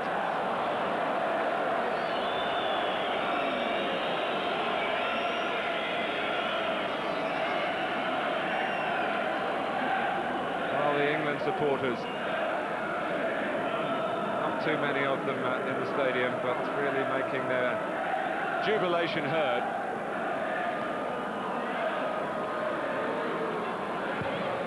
Once again, Martin, it was the SS pair, wasn't it? Sheringham and Shearer. They've got that all-important goal for England. Wasn't a great cross from Sheringham. It was a good run to find the space on that right-hand side. Lizarazu actually got a little bit of a block on the cross. But certainly Barthez should have done better in goal. Here's Keller. Blanc. Deschamps. Zidane bowled over, but the ball was certainly played by Shearer. Thuram. Well, that was ambitious. He's got a bit lucky, Lilian Thuram. Although that must have been a deflection off one of his teammates. Yes, it came off the foot of Loco. They can't call for a corner there. Well, the man of the match is on the viewers' vote, David Seaman.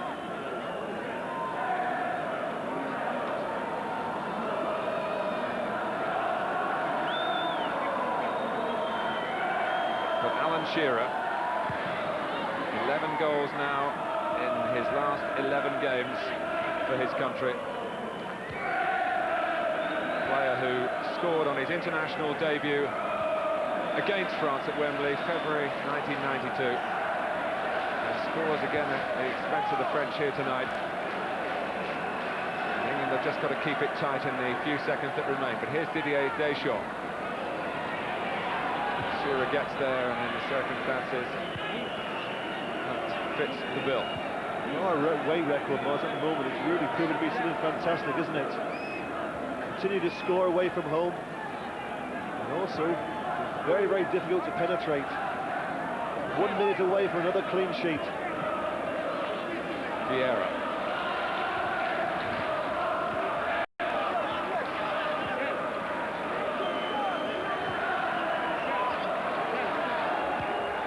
Thuram. France not finished yet. Loco. Kelly. They came back from a goal down against Brazil. They're not going to do it like that against England. And they've got precious little time in which to do it. Happily from England's point of view. Easy catch this for Seaman.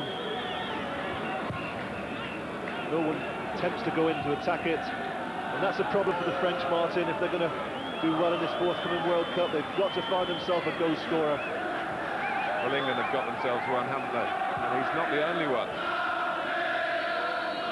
The foul by Shearer as we go into stoppage time.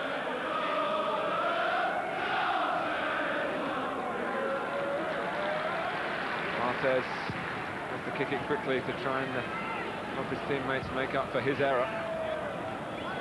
Joker. Vieira, players to the left for France. And from Deschamps to Lizarazu. Keller, who's certainly got an eye for goal. Made a good run to attack that ball. Yes, it's important that Lassalle went with him. Made good contact.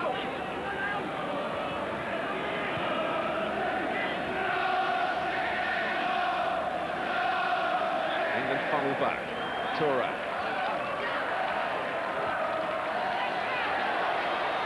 Found Loco, only be forced away though from the danger area.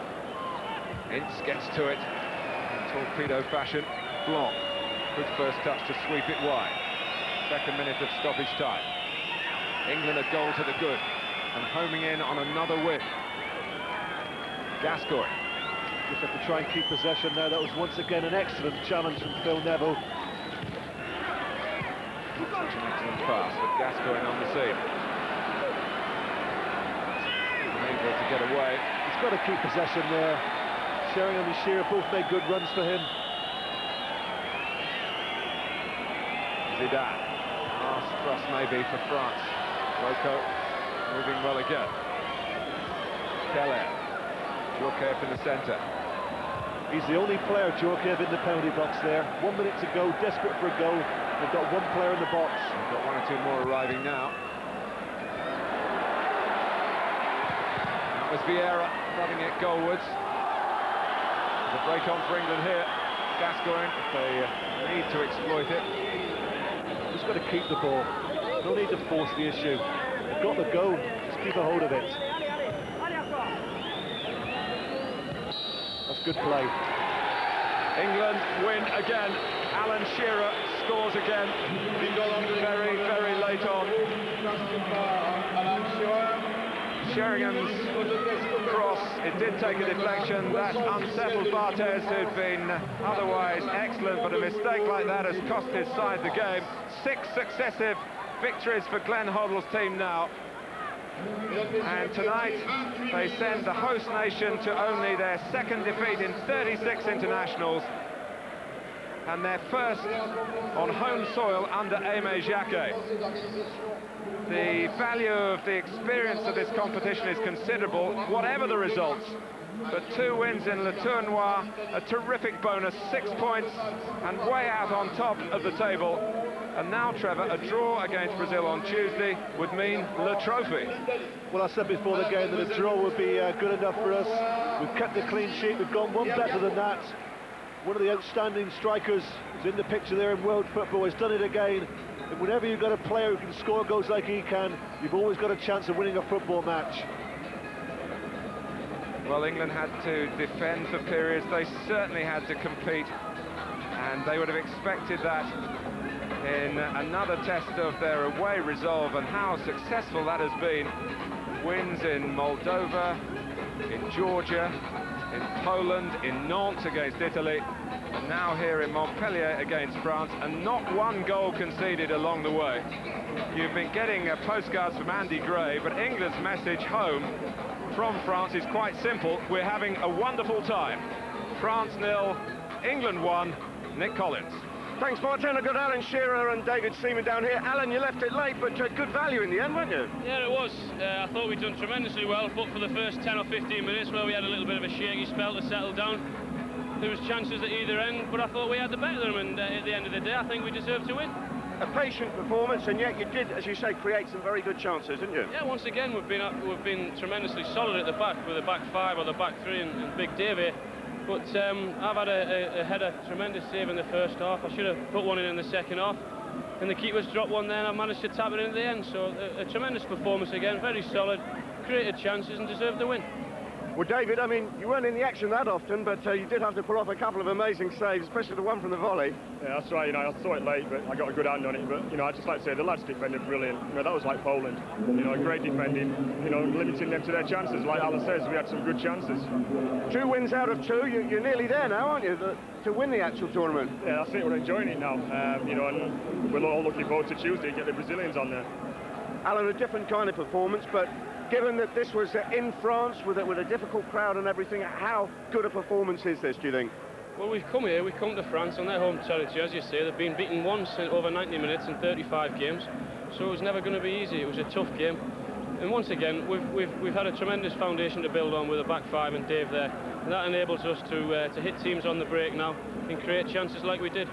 How much now is the whole team going to be looking forward to playing Brazil with 2 wins under your belt in this tournament? Well, we look forward to watching the game tomorrow, Brazil and the Italians, and I think if that's a draw, the Italians maybe win, then we've got a good chance of winning the tournament. Well, let's hope so. Alan, David, well done. Thanks very much. Yeah, bring them on, Brazil. We want them. What a way to finish for England. 2 wins in this tournament. We'll look back on the highlights with Ray and Barry very shortly. We've got Georgia and Moldova coming up as well, that World Cup qualifier between the two. So plenty still to come.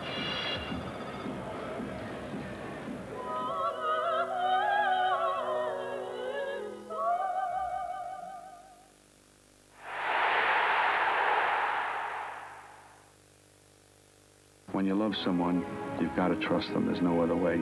Don't have Ciro Ferrara, who is out through injury. It's the world's most successful footballing nation against the 3rd most successful. And this man, Roberto Carlos, has had the schools of soccer and science scratching their heads at his wizardry in the opening match here. And everyone comes in anticipation that he might be able to do the same again. The man in charge is Serge Mumenthaler from Switzerland.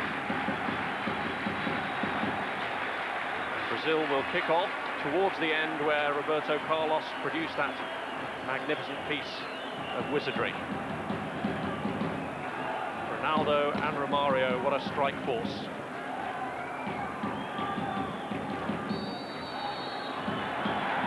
Ronaldo and Romario, 2 of the 7 players in this Brazilian squad who ply their trade abroad. This is Dunga, who plays in Japan, and that's the newcomer to the team, Danielson. Well, I've just switched to 2 midfield players by the looks of it. And I'm just looking at Leonardo. He's taken a pretty advanced position early on in this match. Don't know whether they're going to try and change him. He didn't quite get involved as much as he would have liked against the French. Here's Di Matteo to Vieri, and now Del Piero looking to trigger off a move from Vieri. Dino Baggio. And Roberto Carlos turned it away. It comes off Lombardo for a Brazilian throw-in. Well, the Italians are exactly as we thought. Lombardo's certainly playing right side, Maldini left. They're going in with Costa Curta as the spare man, and I think they've got to do that. When you play against Romario and Ronaldo, I think the Italians will like that safety valve of Costa Curta just 10, 15 yards behind at times. You wonder just how much of a smokescreen all the quotes from Paolo Maldini that he was to play on the right actually were. This is Mauro Silva. This is Dunga, the man who scored what was effectively the winning penalty kick in the World Cup final, which Brazil won 3-2 on kicks after a goalless draw following 120 minutes. Dunga again. Mauro Silva, another of the players who played at Pasadena Rose Bowl. The foot of Danielson was high, and it's an Italian free kick.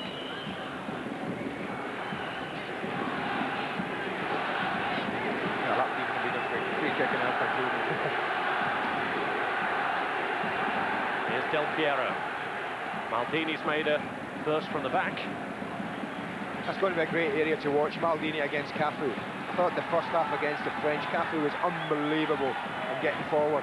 And that might just be a battle of wills. Who's going to be the bravest? Who's going to run who back? Del Piero to try and test Taffarel with his corner. First corner of the game. Lombardo going in to challenge the goalkeeper. And while Taffarel's handling might not always look the safest, that was a good clean punch clear.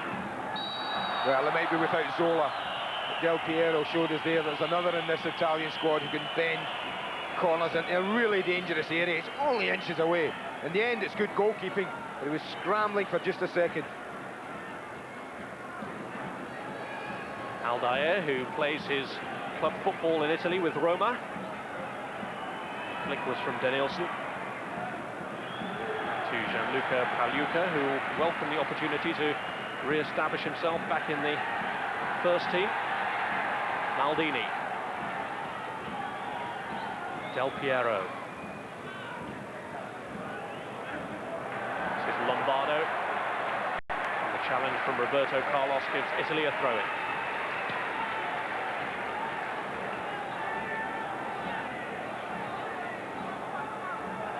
Dino Baggio joining Del Piero and Vieri in the box for the throw. Mauro Silva trying to hold off Baggio and Del Piero. This is Panucci.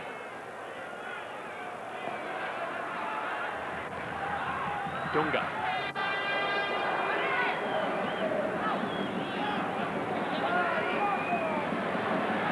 He rode Del Piero's challenge well, and he made up a lot of ground, Dunga. And this is Leonardo, Romario and Ronaldo both waiting.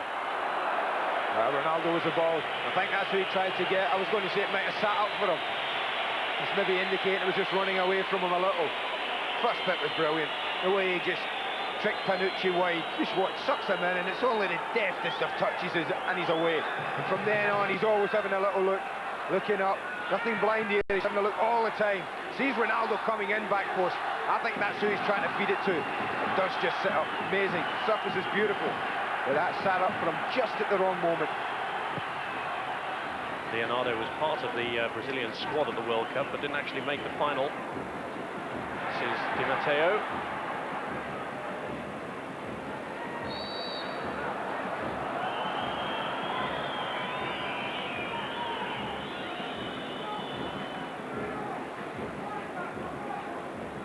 Dunga. Roberto Carlos has made a useful run, but Lombardo had tracked him all the way. Attilio Lombardo, who was only called up to the squad when Di Francesco was required by his club for the relegation playoff.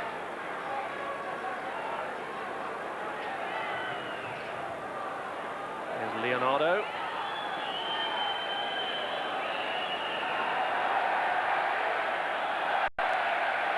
Lombardo playing for the goal kick, which he won.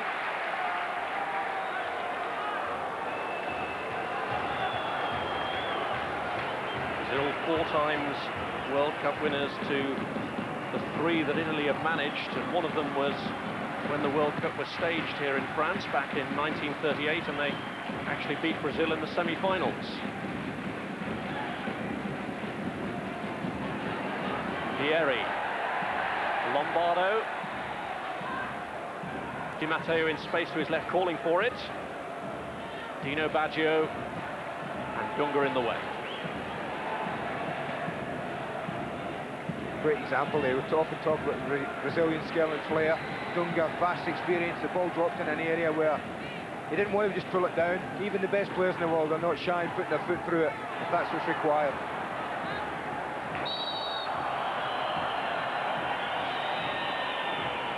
Brazil, who were on a really successful roll approaching this tournament until their last game before it, when they suffered that defeat against Norway 9 days ago that really shook them up.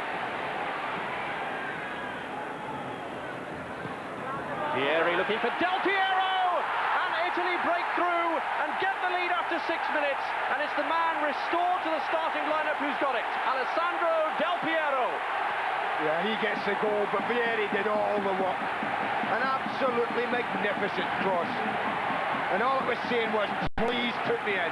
He makes a good run, first and foremost. And then he just comes back on his left side, very, very left-sided. Doesn't look, I'm putting it into the danger area. Not good covering by Cafu. Del Piero's on the inside of him. And I'll tell you what, it's an easy header from there. Down, gives Taffarel no chance. 6 yards out. Great start for the Italians. And it was the Juventus front two that did the trick for Italy. Casiraghi and Zola displaced tonight by Vieri and Del Piero, and it's that combination that has given Italy the lead here in Lyon.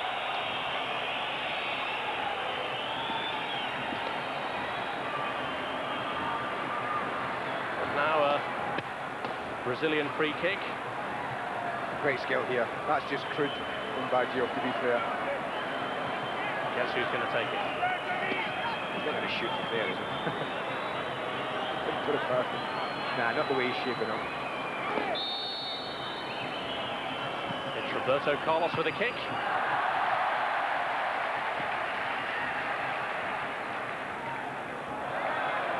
Dunga. Aldair. Roberto Carlos again. Blocked by Lombardo.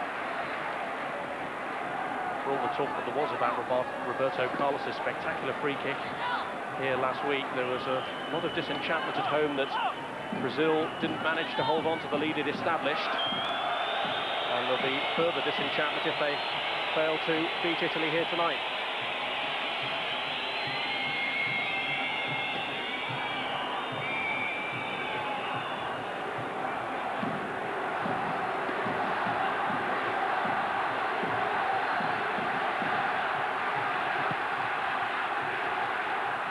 Very important month ahead for the Brazilians. Straight off the back of this tournoi, they go into the Copa America, their first game in that competition, 3 days after they face England in Paris.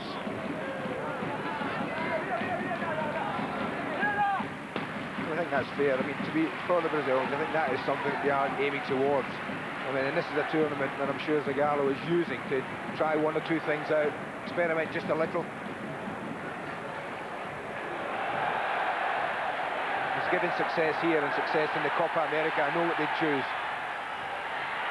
Here's Vieri, Del Piero again in the box. Can they combine again? Off target this time, but yet again Vieri set up the opportunity for him. I think it's just typical of what I felt he could get at this defence. I said it right at the top, and I think the Italians are showing us where it's in between full-backs and centre-backs. They get caught forward a little, the full-backs. I think Vieri did brilliant there. That time he just didn't cross it blind. He had a little look up. You see him looking now.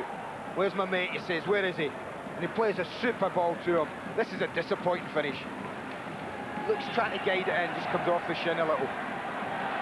This is a bright start from the Italians. They've pressed well when they haven't had the ball. They made the Brazilians play quickly. And then when they've had the ball, they've had a threat.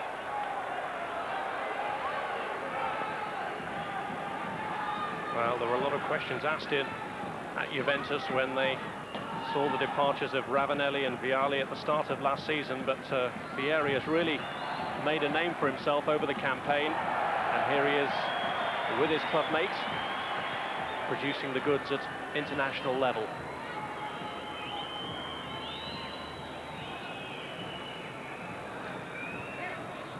Dunga.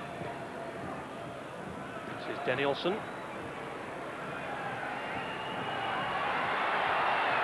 To shape it up for Ronaldo, and Costa Curta was hoping that it would run out. Almost. Decent bit of bright play that time. He's got some pace, the lad. When the ball was played in, I thought no chance, but such is the pace that Costa Curta knew he had to go over and deal with it. And he's right, Ronaldo, it was a corner. Of course, Ronaldo could be playing against many of these players next season. But the move to Inter Milan looks like being a protracted one. Foul was by Panucci on Romario. That's sloppy, isn't it? There's a little example for Kent. Even the best